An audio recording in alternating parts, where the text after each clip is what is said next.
So let's see how we can use StatCrunch to analyze the mean and the median for a larger data set.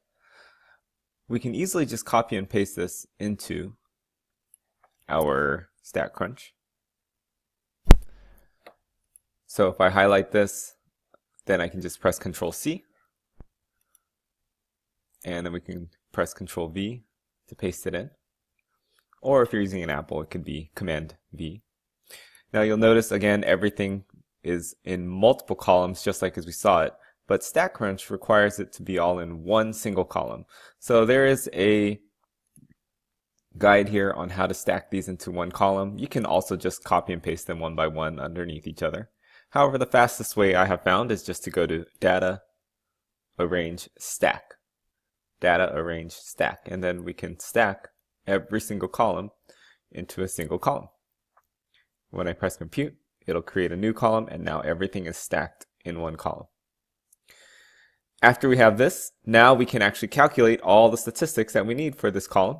And this is under Stat, Stat, Summary Stats, Columns. And we just select the column that has our data in it, which is var 9.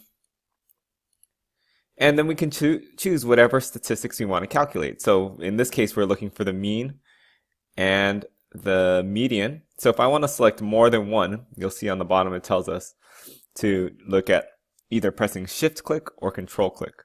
Shift click, as I'll show you, will highlight everything in between. If I just want those two statistics, I can just click on the mean and do Control click or Command click, and it'll select just those two separately. And then we can just do compute, and it'll tell us our answer. So we have our mean is 74.817143 and a median of 74. Here it says use the round suggested by the book, which is just one extra for